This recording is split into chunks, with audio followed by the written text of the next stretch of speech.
And with his offer to resign rejected by the President, Energy Secretary Carlos Jericho Petilla buckled down to work on another urgent matter, the Meralco rate hike. Petilla met with the stakeholders to find a solution to the issue. Again, Freddie Abando reports. Energy Secretary Jericho Petilla was back on the job quickly to meet with stakeholders in the power industry after the President rejected his resignation. Petilla conducted a meeting with officials of the wholesale electricity market, which applies the power to be distributed by Meralco.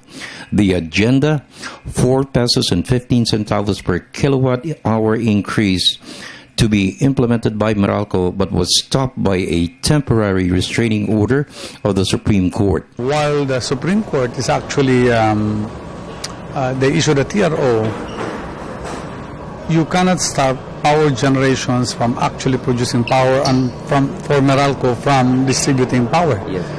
But I'm trying to make sure that the flow of the TRO, the effect of the TRO will not lead to a disruption in the service. And that's why for many Filipinos like my wife, who's happy because he doesn't have to pay the increase, Yes, okay. yes. Don't understand is behind the scenes there's a lot of things that will be affected, and that's what I'm trying to iron out right now, even if it's a holiday in a sense. Petilla expressed concern of the impact of the delayed implementation of the power rate adjustment. Petilla said there must be some way in which the rate adjustment could be resolved by the ERC, which will be acceptable to all, especially the electric consumers. Consumers complained the rates due for implementation is too much. Calls are mounting to reduce the rates to be more affordable. While the 4 pesos is questionable, it cannot be zero. It has to be something, okay? And what is it something? It's actually the cost of additional fuel cost because of Malampaya shutdown. But not all of the 4 pesos is actually profit, okay? But the thing is, what is profit and what is fuel cost? That is something that's very, very difficult to actually compute at the moment. But we will try to attempt to make sure that the balance is there so that the generators will not run out of fuel, and Meralco also will not go into bankruptcy. So that's what we're trying to do right now. Balancing act, sir. Very difficult because you have a gap.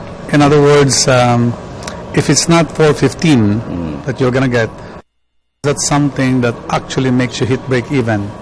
In the meantime, Secretary Petilla said reports of collusion among power producers in manipulating schedules of shutdowns is ongoing. The reported shutdowns has caused concern that it may have contributed to the power rate hikes. ERC is the lead agency in resolving anti-competitive behavior. All I can say at this point is there is a huge abnormal behavior of the players. Whether there is collusion, that is something else that will be looked into, and that's basically, I leave that up to the ERC to actually make a statement on.